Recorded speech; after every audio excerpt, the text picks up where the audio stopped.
Hello everybody and welcome to Storm Reads, and today I'm going to be talking about some recent reads that I've done since March started. Since it's March Mystery Madness, I thought I would try to come on here and do more recent reads than I have been doing, because I've been saying I was going to and then I did never do it. So it's also middle grade March, and so I'm kind of combining the two with some of these. And so the first book that I have to talk about is The Other Family by Wendy Corsi Stobbs, and I listened to this one on audiobook. The narrator is Hillary Hubbard. She did a really good job. Nothing against the narrator, but I just really didn't care for the story very much, and I gave it 2 stars. It was really confusing because it's about a family that moves in to this house, and they are not supposed to have known that, I guess, there was a murder that happened in that family. Like a whole family was supposed to have been murdered. And you kind of get the feeling that the mother knows a little bit of something about this. It's the POV is the mother, Nora, and the older daughter, Stacy, and then the strange guy who's been watching the house. And so you got those 3 different POVs, and so you know that something is up with the mother, and like there's a reason why that they moved to this house, maybe, or why she let them be moved to this house, because like the dad, he's like, you know, I got a new job and we need to move here, and this is like where they're moving and everything. And the neighbors next door are a little bit on the strange side as well. There are 2 moms, and they've raised a boy and a girl, and they're about the same ages as the kids that, you know, that had just moved in. It's the ones that just moved in is 2 girls, and this is a boy and a girl. But Stacy starts to hang out with, I think his name is Leon or something like that, or Leonard, something, Lenny something. And he's very possessive, and so you've got like that part of it, like and I'm not really quite sure what that has to do with this whole story of her getting to know this guy and how like possessive and stuff he is and things like that. I mean, I guess maybe it's just to have more in the story, because I really didn't understand what that had to do with like the whole thing. But you get a lot of that, but yeah, I pretty much had it figured out what was going on, and so I don't necessarily think that you weren't supposed to be able to figure it out. I mean, either that, or it's just because I read a lot of mysteries and stuff, so sometimes it's easier to figure out. But the ending, it felt like it ended really abruptly, with you find out exactly what's going on, and then that was it. It kind of just falls off. That was, and I was like, okay. So yeah, it just didn't really work for me. It might work for others, but I didn't really care for it that much. So there's that one. One thriller down. Then the next book that I have is another thriller called An Ambush of Widows by Jeff Abbott. I've never read Jeff Abbott before, but I've been contemplating doing this thing with like my physical library, of going through like and starting with the alphabet, you know, with A in the alphabet, and just picking out some authors, you know, like just going down like the alphabet. And they had quite a few Jeff Abbott books actually there, and so I'll try one. Well, this one just, I don't know, the title, I thought, well, that sounds interesting, and so I got it. So I didn't know anything about it, but it was okay. This is where I'm beginning to wonder if thrillers are supposed to be confusing until, you know, the ending, when it's like, oh, this is what happened. Because I was like very confused and didn't understand a lot of the stuff. And I listened to this one on audio as well. This one was narrated by Christine Lakin or whatever, and she did a pretty good job too. And it's got the 2 POVs. So we have the 2 widows. At the beginning, 2 guys are killed together, but they don't, the wives don't have any idea how they even know each other. Kristen gets a phone call from her husband's phone but somebody that she doesn't know is on it, saying that her husband has been killed in Austin, Texas, I believe is what it was. And that's it, hangs up. And so she's like, what? But he's supposed to be in like New York, and so why is he in Austin, Texas? She has no.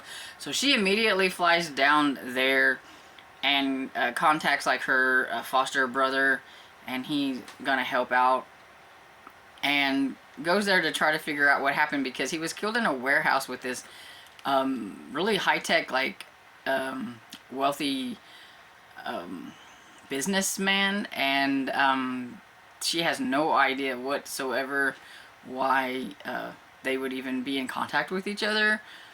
And then you have Flora, who is the widow for the businessman, and she doesn't have a clue why they are together either, and each one thinks that it's the other one's fault, husband's fault, while their husband got killed.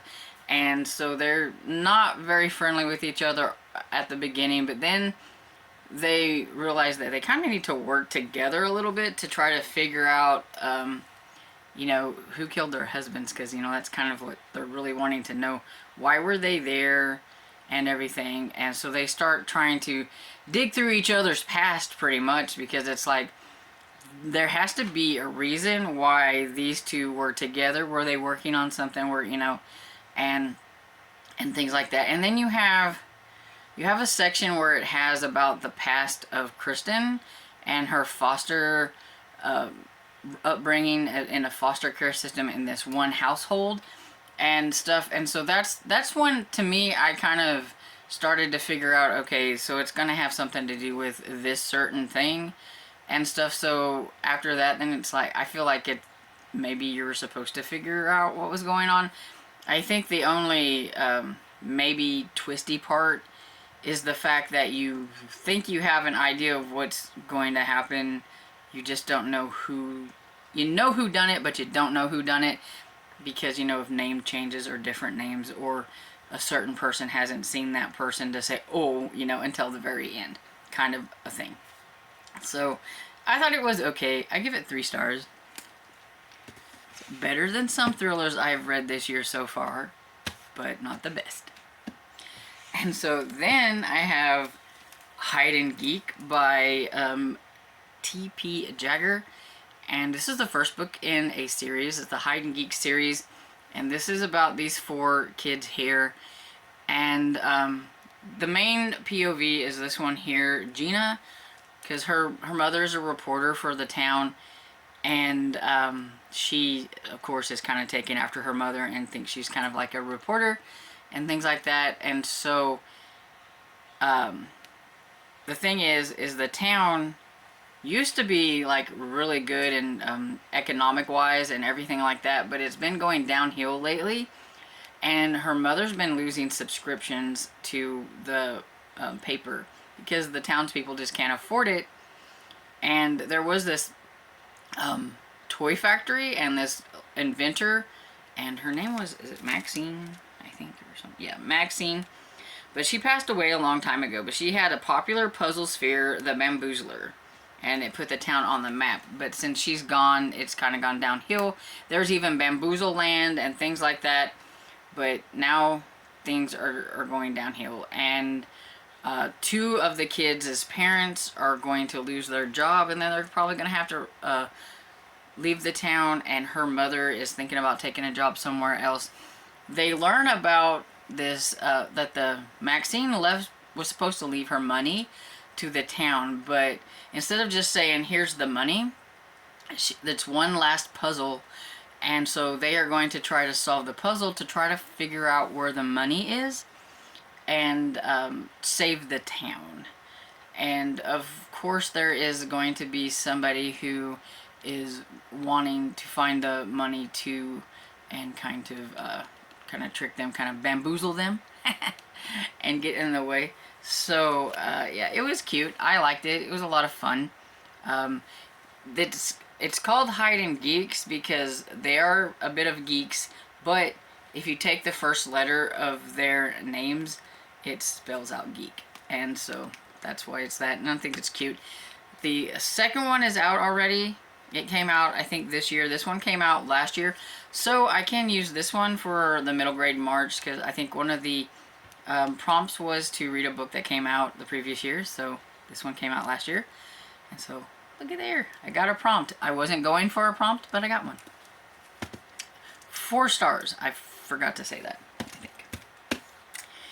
And then I also listened to that one on audiobook, and I'm trying to remember to say the narrators, and the narrator for that one is Denise Cabanella, I think. I'm not even sure if I'm saying that right, but there it is.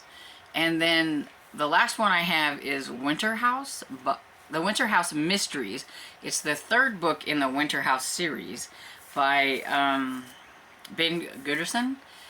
And this is the end of the trilogy, and it kind of wraps it up pretty good, I think. I can't really talk about this one, but I will just say that like the whole like Winter House is about Elizabeth and her friend Freddie. And Elizabeth was pretty much dropped off here at the Winter House by relatives that they're not very nice, and they just didn't want to deal with her, and so they send her there for like winter break in the first one, and she meets some interesting characters while she's there, and I can't remember the guy's name, but yeah, he's very interesting. He's an older guy that runs the hotel, and she finds these different kinds of puzzles and things to do, and there is something going on within the Winter House that she figures some things out, and it has a little bit of like kind of a paranormal kind of, I would say like a little bit of a witchy paranormal vibe of some sort, magic type thing. So I mean, if that's not really your thing, then you might not like it, but it does have that kind of thing in it. And throughout the whole like the trilogy, and why I can't talk about like the last one is because it deals with some of the stuff from the first one, so that's why so it wraps up fairly well. So it's definitely a trilogy you need to read in order. And I listened to this one on audiobook too, and the narrator was Sophia Moss. And Elizabeth and Freddie both like puzzles, and they like doing like those anagrams, and so there's definitely a lot of anagrams in it, and different kinds of word puzzles. And I would say one thing, especially with this one, I don't remember so much on the other ones because it's been a while since I listened to them, but on the Winter House Mysteries, there was some kind of weird like puzzles that had like dealt with like certain words, and you had to figure it out. Listening to that on audiobook without having like a reference was very annoying. So I would say maybe if you have the book and you want to listen to it on audiobook, that way you could follow along, it might make a little bit more sense.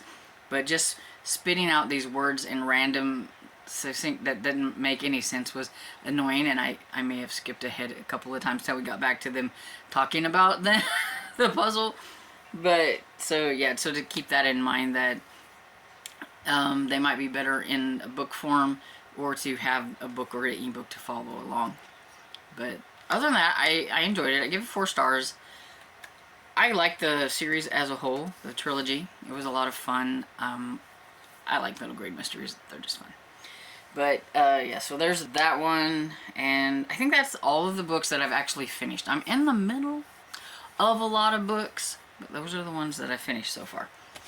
So just to kind of let you know what I am in the middle of reading, I'm still reading a carryover from February. This is The Gamble by Lavelle Spencer, and I had started it like the last day of February. I knew I wasn't going to get it finished, and I'm listening to it on audiobook, and it's like 17 hours on audio. So I'm just kind of taking it slowly, reading it every now and then in between mysteries and stuff, like a little palate cleanser between mysteries. And it's a lot of fun so far. I'm only on chapter 6, so not very far, but it's a Western historical, and I like it. I am in the middle of Nothing Interesting Ever Happens to Ethan Fairmont by Nick Brooks. But we know that that is going to change, right? Because, I mean, with a title like that, you know, something interesting has got to change, got to happen. And so this one is, so Nothing Ever Happens Not in Ferris City, not a chance. Until one day when self-proclaimed genius inventor Ethan Fairmont runs into an abandoned car factory to avoid a local bully and accidentally stumbles across his ex-best friend Kareem, new kid Juan Carlos, and an extraterrestrial visitor. so, so this one fits the prompt for the middle grade readathon for, I think the one was a sci-fi. And I didn't even really think about it whenever I started this one. I had forgot that it was about a little alien until I started reading it. And I was like, oh, this will fit the prompt. So far, I'm about this far into it. And we've met the little alien. And he sounds kind of cute. I wish there was like some pictures. It would be kind of cute to have a picture of the alien. It keeps saying cheese and crackers, and so I think this one would be fun on audiobook if they had one. If they had like a cute little alien voice, it would kind of be fun. But so far, it's okay. I mean, not a lot of like stuff has happened. I can't say that it's like very riveting or fast-paced, or I mean like anything. It's just a story about these 3 kids and an alien so far. Maybe something cool will happen in like the last part of it. I don't know. But it's okay. And so another one that I'm reading is Wait for Me by Sarah Shepard. I got this from Union Square Press. And to review, this one came out last year. I got this at the end of last year, I think. And so I found an audiobook. So I've been listening to the audiobook. And I will have the name of the narrator whenever I actually review it. But I don't know who it's been. I don't know who it is. I can't think of it. But I am listening to it on audiobook. And it's okay. It's a young adult book. And everybody probably knows who Sarah Shepard is. She did the Pretty Little Liars series. And I am halfway through it. I thought it was going one way with like a past life type thing. And I'm not really a big fan of past lives, but then it takes like this turn to where it's something different, and I think I preferred the past lives over what it is. And I can't say what it is because then I would be spoiling things, but yeah, I just think I would prefer the past life, even though I don't like it. So I'm on the fence about this one. I don't know, but it's not bad. Like, it reads really well, and the writing's well. It's just the storyline that I'm just not jiving with too well.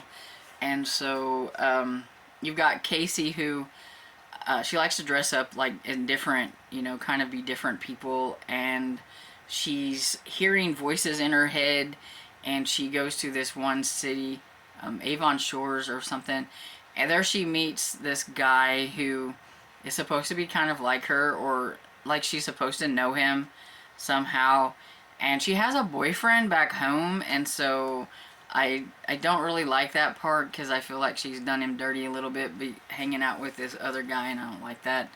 But yeah, I don't know. We'll just have to see how it ends. That's all I can say. We'll just have to see how it ends.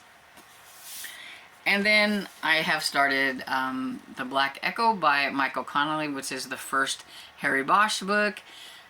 My only problem with this is there's no chapters, but there are parts. So, like, I am in the first part. So I've read this much, and there's, like, no chapters. So, thank goodness there are some chapter breaks every now and then. But I hate it when there's no chapter. But see, there are parts. So, like, part 2 is the next day, Monday. So they're like, it's like each day is its, like, own section or something. But yeah, but 69 pages with no chapter is like what the first part is, and then it goes to the next part, and they seem to be just about the same, and it's always a part. See, here's like another part, and it's another day or whatever. I don't like that, but other than that, it's not bad. I'm still kind of getting to know Harry Bosch. He seems like a pretty cool character. I'm listening to this one on audiobook as well, and the audio narrator, I don't remember who he is, but he kind of makes this feel more noir. Just his voice. He has a very good voice for like noir type of books. And so I really like the narrator. The narrator's really cool.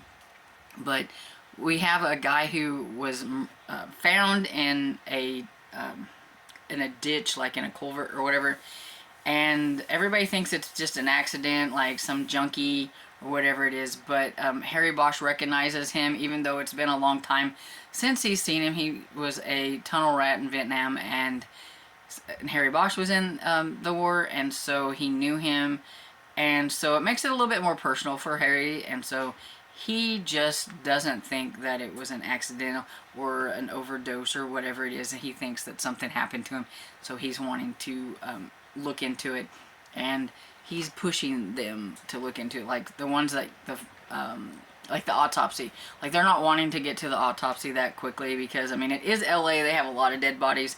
This one just doesn't seem like it's as important as everything else. He's making it important and everything. So I'm kind of curious to see where to go and what happened to that guy. So we'll see.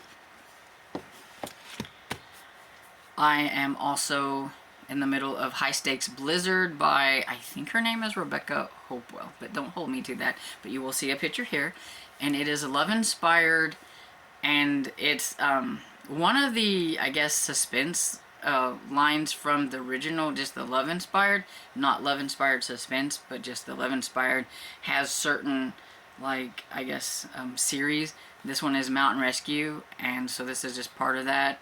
And this one is about Rain, whose brother has died, and she was kind of paying like a little bit of a memorial to him on the cliffside in the snow where they're at in like blizzard territory or whatever. I don't even know where they're at.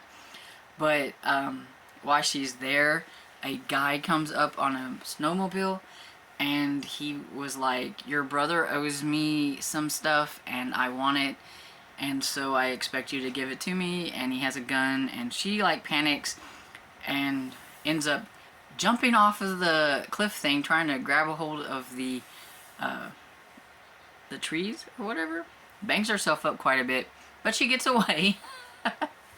And ends up having to call the only person, of course, around the area where they're at, which is her ex-fiance, I think, or something like that.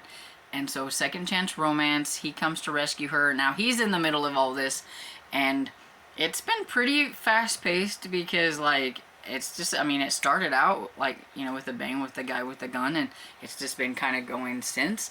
And we just now figuring out, like, what her brother was up to and what he was doing and stuff to get these people on them and everything. I'm not quite sure how they're going to get out of things or what they're going to do. But yeah, it's kind of been interesting. I'm maybe 35% into it or somewhere around there. And then also, yeah, like I said, I got a lot of things going. I'm also listening to No Stranger Here by Carleen O'Connor. It's the first book in a new series, but I don't remember what the series is called. But she writes, I've known her for writing some cozy mysteries, but this one is not cozy. It's got the, it's mainly just a detective, and there's also another like main character, which is a lady who's trying to figure out what's going on. But a guy's been killed, and this one lady, Dipna, her parents are being accused, and so she's trying to figure it out. And then you got the detective, but it's definitely not cozy. It's not, I don't think it's super gritty either, but it's not cozy. You can kind of tell. It just doesn't have that cozy feel. But so far, I'm enjoying it. I think I'm about 20-ish, 25%? Maybe 25% or so into it. And that one has to go back on Libby soon, so I'll probably be wrapping that one up fairly quickly because I want to get it done before it has to go back. And I think that's everything. I feel like I'm forgetting something, but that's what happens when you have a lot going. You forget what ones you're reading. But yeah, so we'll just say that that's the ones that I have going right now, which is a lot, I know, but it's just how I am. I feel like I have like I don't know, attention deficit disorder when it comes to like books. I read, I get bored, and then I have to change and read another book, and then I get bored, and I go back to another book, and then I don't know, it's a thing. But anyway, so I'm rambling, which is nothing new. But so anyway, so this is how my March has started out so far, and I would like to know what kind of mystery books or middle grade books have you been reading so far this month, and let me know down below in the comments. And I hope you enjoyed this video, and if you did, please give it a thumbs up and subscribe, and I will see you all in the next video. Bye.